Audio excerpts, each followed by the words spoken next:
At balikan po natin ang ulat ni Isaiah Mirafuentes kung saan magpapatuloy nga po ngayong araw ang paghahanap sa bangkay ng mga nawawalang sabungero na umano'y itinapon sa bahagi ng Taal Lake. Una nang nakuha kahapon ang isang sako ng mga buto, pero hindi pa po tiyak kung ito nga ba ang mga nawawalang sabungero. Ang update mula kay Isaiah Mirafuentes. Isaiah? Tama ka dyan, Dayan. Ngayong araw ang nakatakdang pagpapatuloy ng retrieval operation para sa mga katawan ng mga nawawalang sabungero. Dito ngayon sa Taal Lake sa bahagi ng Laurel, Batangas Fishport, sinasabing itinapon ng mga bangkay ng cockfight enthusiast. Mga oras ay sisisiri na ang iba't ibang bahagi ng Taal Lake. Nagbabaka sakali na may makitang katawan ng mga sabungero.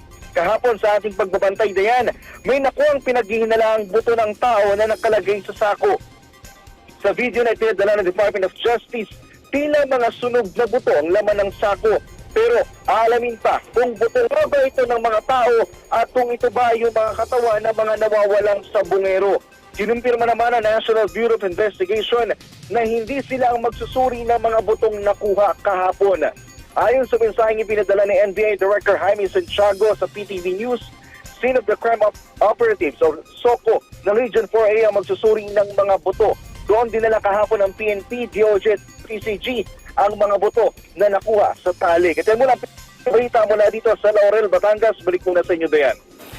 Maraming salamat, Isaiah Mirafuentes.